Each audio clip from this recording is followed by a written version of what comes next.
Hey hi friends, welcome to PSC that is Pratik sir tutorials. आज की video में हम 10th सीबीएसई का ट्रायंगल्स में का बेसिक प्रोपोर्शनलिटी थ्योरम, ये मोस्ट इंपॉर्टेंट थ्योरम पढ़ेंगे। Okay, this is the most important theorem from this chapter. There are basically 4 theorems in this chapter: basic proportion theorem, converse of basic proportionality theorem, area of similar triangle and Pythagoras theorem. So one of this basic proportionality theorem आज हम पढ़ेंगे, which is also called as BPT, shortcut में हम उसे BPT कहते हैं, या फिर वो जाना जाता है थेल्स थ्योरम से भी। ठीक है, in exam they can also ask state and prove Thales theorem, तो वहां पे कंफ्यूज मत होना, because Thales theorem is nothing but our basic proportionality theorem. Okay, understood? Now, what the statement of basic proportionality theorem tell us or says to us?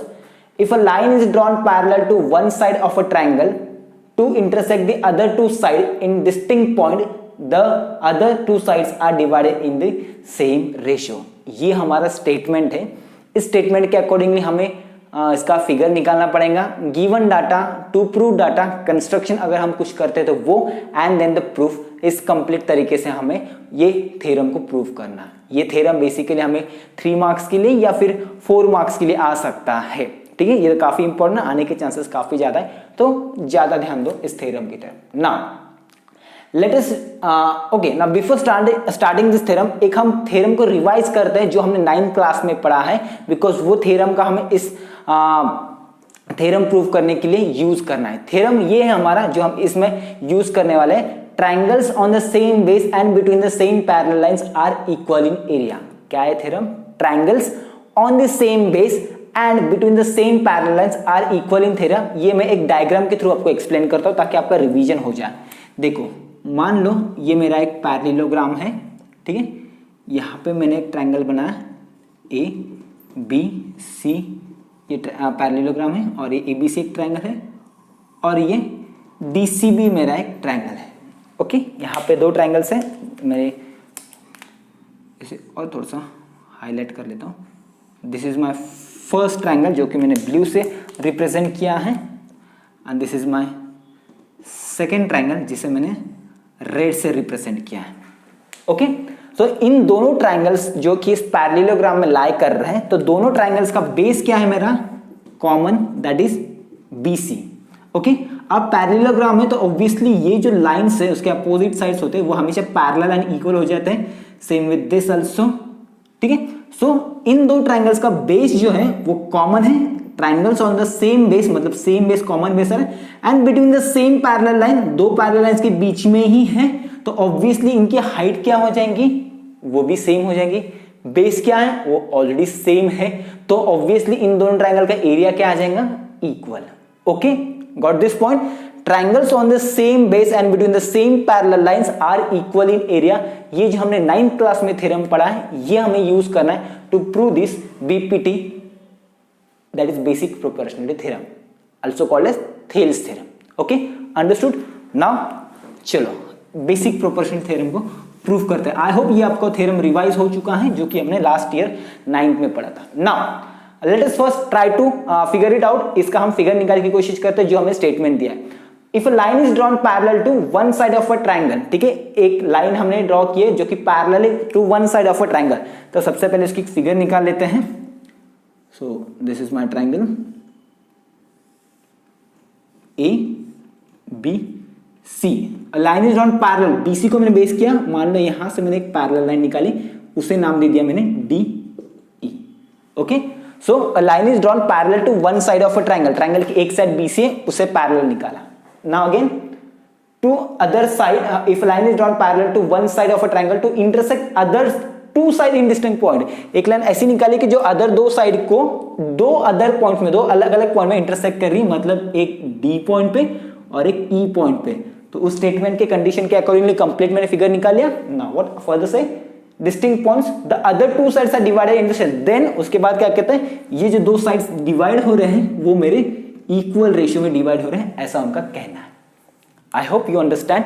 इस statement के basis पे हमने वो फिगर कैसा बनाया है, जो कि एक ट्रायंगल है, उसके अंदर एक लाइन निकाली जो कि दो साइड्स को ट्रायंगल को इंटरसेक्ट करी दो डिस्टिंक्ट पॉइंट में, मतलब दो अलग अलग पॉइंट में, और जो कि थर्ड साइड को पैरेलल है, तब ये जो रेशियो फॉर्म होता है that is AD by DB और AE by EC, ये हमारे इक्वल होता है, ऐसा ये थ्योरम कह रहा है। आई होप आपकी समझ में आ गया। नाउ इस गिवन स्टेटमेंट के अकॉर्डिंगली हमारे पास गिवन मिल गया। ओके, गिवन क्या हो गया, इन ट्रायंगल ABC, बिकॉज हमने ट्रायंगल ABC कंसीडर किया, DE is parallel to BC, हमारा ये जो DE है ये BC को पैरेलल है, ये उन्होंने दिया है। ओके, और क्या कहा है कि then the other two sides are divided in the same ratio, मतलब प्रूव क्या करना है हमें, AD by DB is equal to AE by EC। तो लिख लेते ही है सब कुछ, गिवन हमें दिया। अब मैं क्या कर रहा हूँ, यहाँ पे थोड़ा सा स्पेस का प्रॉब्लम है, थोड़ा सा कम है स्पेस, तो ये स्टेटमेंट को मैं मिटा देता हूँ, बिकॉज आपको ये समझ में आ गया है किस तरीके से करना है हमें प्रूव, किस तरीके से हमने ये डायग्राम, ये स्टेटमेंट के हेल्प से हमने ये डायग्राम को ड्रॉ किया है। ओके, ये अभी मैं स्टेटमेंट इरेज कर रहा हूँ और यहाँ से स्टार्ट कर रहा हूँ ताकि आपका फुल पेज, फुल आपका जो ये बोर्ड दिखाई दे रहा है उसके ऊपर ये थ्योरम आ जाए। ओके, वैसे आप बुक में देख सकते हो, बिकॉज बुक में ये थ्योरम दिया है, इसका स्टेटमेंट वहां पे अवेलेबल है। Okay, now according to that, जैसे मैंने कहा था आपका गिवन पार्ट आना चाहिए। सो गिवन क्या है, आपको गिवन जो दिया है स्टेटमेंट में, in triangle ABC DE is parallel to BC, this is your given part. Okay, उसके बाद टू प्रूव क्या करना है आपको, टू प्रूव क्या है आपका, to prove that is AD by DB, ये जो रेशियो है ये आपको इक्वल बताना है AE by EC। ओके, ये प्रूव करने के लिए अब जितना डाटा मेरे पास अवेलेबल है उसके हेल्प से तो मैं ये प्रूव नहीं कर सकता, तो मुझे कुछ कंस्ट्रक्शन करना होगा, उस कंस्ट्रक्शन के बेसिस पे या उस कंस्ट्रक्शन के हेल्प से मैं ये जो थ्योरम है ये प्रूव कर सकता हूं। तो क्या कंस्ट्रक्शन में करूंगा, यहाँ पे मैं क्या कर लेता हूं, ये जो ऊपर वाला ट्रायंगल दैट इज AD, इसका हाइट ड्रॉ कर लेता हूं। तो यहाँ पे मैंने एक परपेंडिकुलर लाइन निकाल दी AD से, AD पे, दैट इज DM, परपेंडिकुलर तो ये सिंबल आ गया, एंड सिमिलरली E से मैंने एक परपेंडिकुलर लाइन ड्रॉ कर ली दैट इज EN। अल्सो मैंने यहाँ पे BE को ज्वाइन कर लिया है एंड CD को भी ज्वाइन कर लिया है, ताकि उसके भी हेल्प से मैं ये प्रूव कर पाऊँ। सो कंस्ट्रक्शन में मैंने क्या किया, draw DM perpendicular to AC, और you can write AE also which is also part of AC, and EN perpendicular to AB और also परपेंडिकुलर टू AB, दोनों में से आप कोई भी चीज लिख सकते हैं, and also join BE and CD। Now construction part है मेरा, यहाँ पे कंस्ट्रक्शन क्या किया मैंने, कंस्ट्रक्शन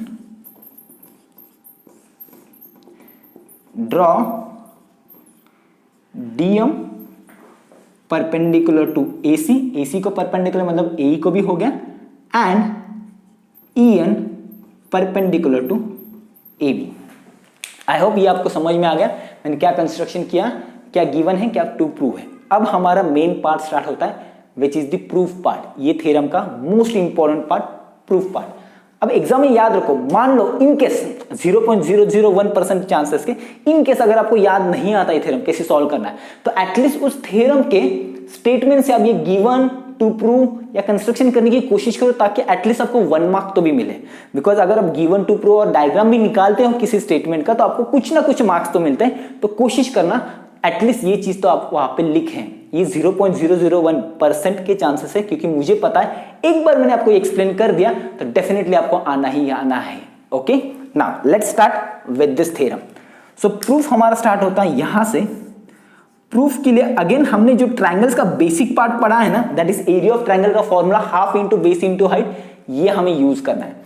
अब जबकि हमें ये प्रूव करना है रेशियो के लिए, तो हम क्या करने वाले, ट्रायंगल्स का एरिया भी जो ले रहे हैं वो रेशियो के फॉर्म में लेंगे, ताकि हमें बाद में एलिमिनेशन या उसे सिंप्लीफाई करने के बाद रेशियो फॉर्म में आंसर मिले। ओके, तो यहाँ पे एरिया में एक तो इंडिविजुअल भी कैलकुलेट कर सकता हूं और फिर बाद में उनका रेशियो कर सकता हूं, या स्टार्टिंग से ही रेशियो में कंसीडर करूंगा, ताकि मेरे कुछ स्टेप्स रिड्यूस हो जाए और मेरा टाइम बच जाए। राइट, सो अब यहाँ पे जो मैं रेशियो लेने वाला हूं एरियाज का, तो वो AD और DB के रिस्पेक्टिवली मैं लेने वाला, बिकॉज मुझे AD और DB चाहिए, और जो मुझे प्रूव करना है ऑब्वियसली मैं उसी के अकॉर्डिंगली सॉल्व करूंगा। ना ट्रायंगल्स कौन कौन से कंसीडर करूंगा एरिया फाइंड आउट करने के लिए। यहां पे एरिया का फॉर्मूला क्या है, half into base into height. ठीक है, अब हाइट हमेशा परपेंडिकुलर होती है यहाँ पे अगर मैं ट्रायंगल ADE कंसीडर करता हूं तो यहाँ पे मेरा बेस बन जाएगा AD, और हाइट हमें पता है हमेशा बेस के ऊपर लाई करता है, तो इस बेस के ऊपर AD के और परपेंडिकुलर लाइन कौन सी लाई कर रही, EN। सो मेरी हाइट क्या बन गई, EN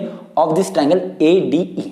ओके, तो यहां से मुझे AD मिल गया, एक पार्ट मिल गया। नाउ सेकेंड पार्ट मुझे क्या चाहिए, DB। So for DB I will consider triangle BDE।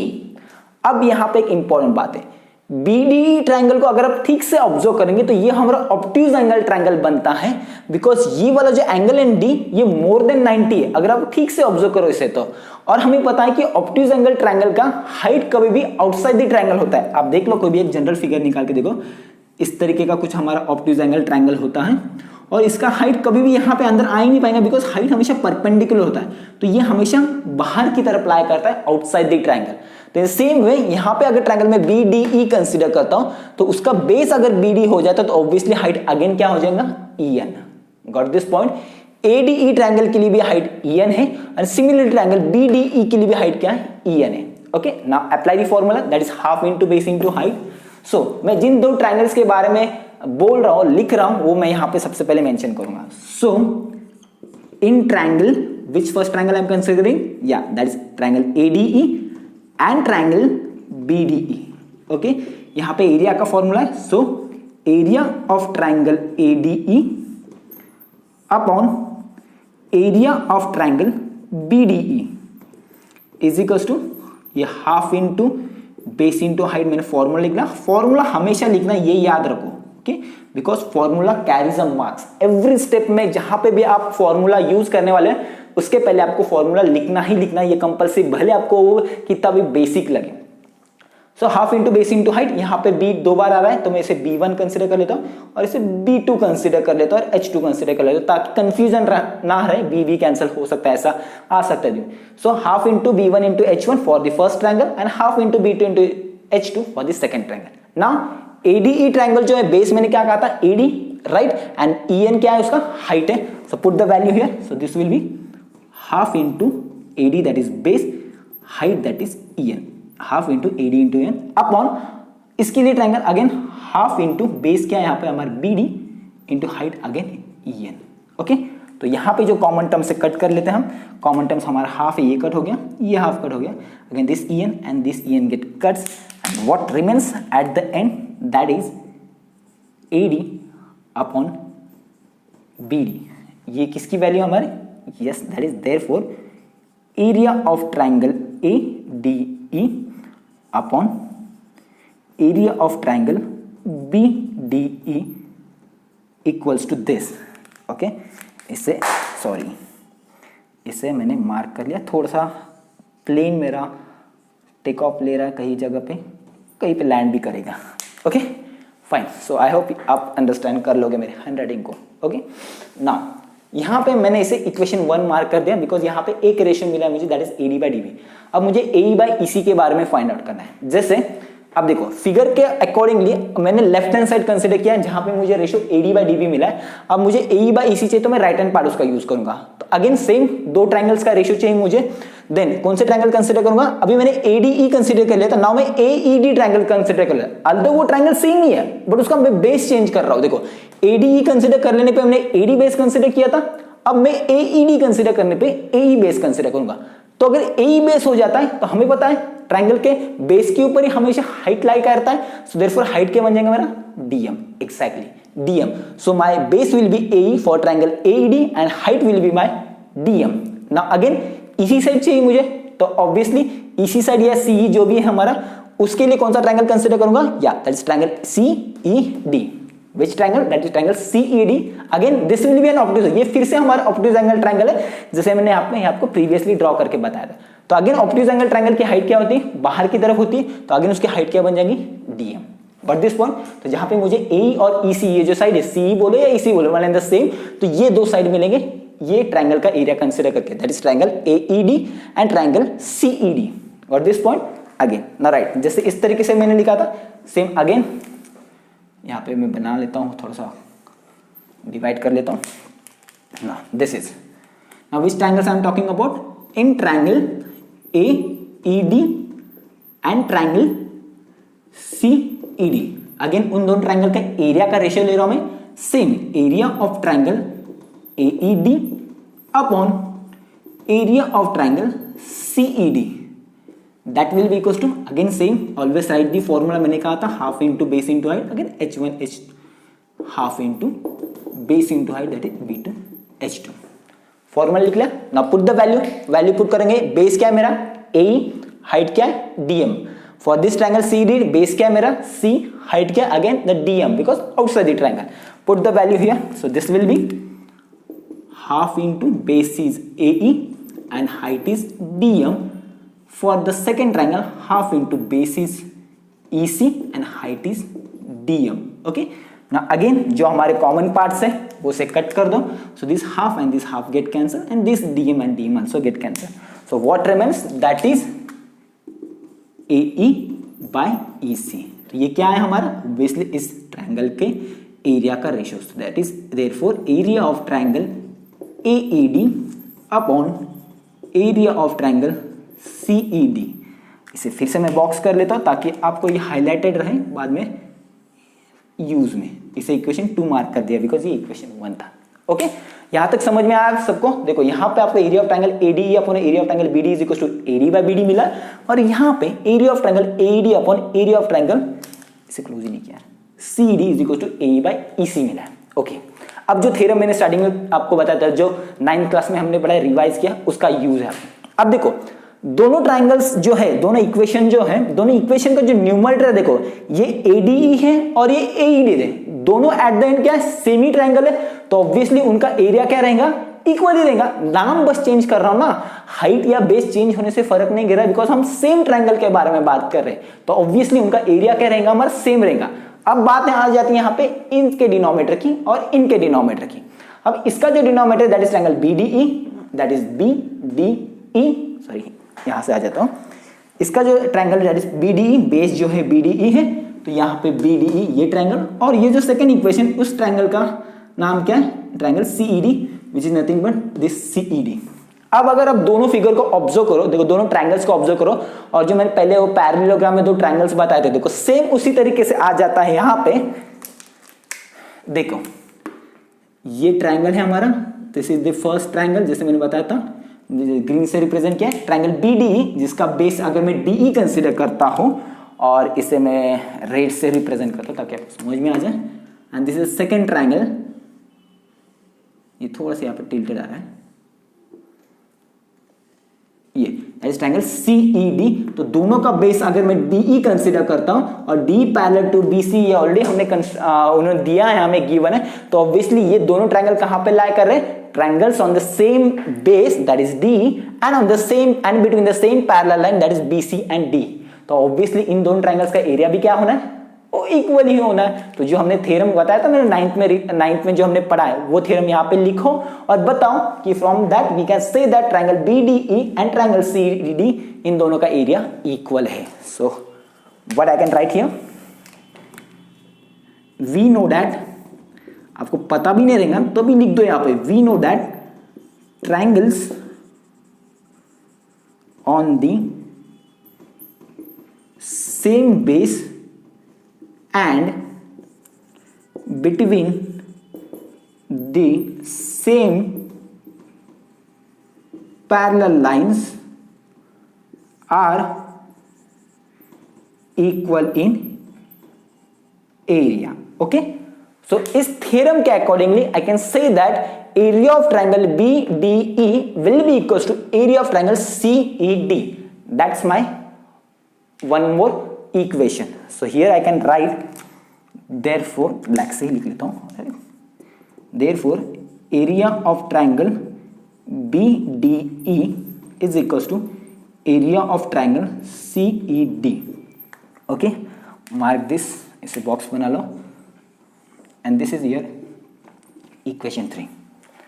अब देखो, अब काफी most important part, numerator and this numerator, ये इक्वेशन 1 और इक्वेशन 2 का जो न्यूमरेटर है that is area of triangle ADE and area of triangle AD which is one and the same, तो ऑब्वियसली उसका एरिया इक्वल हो गया।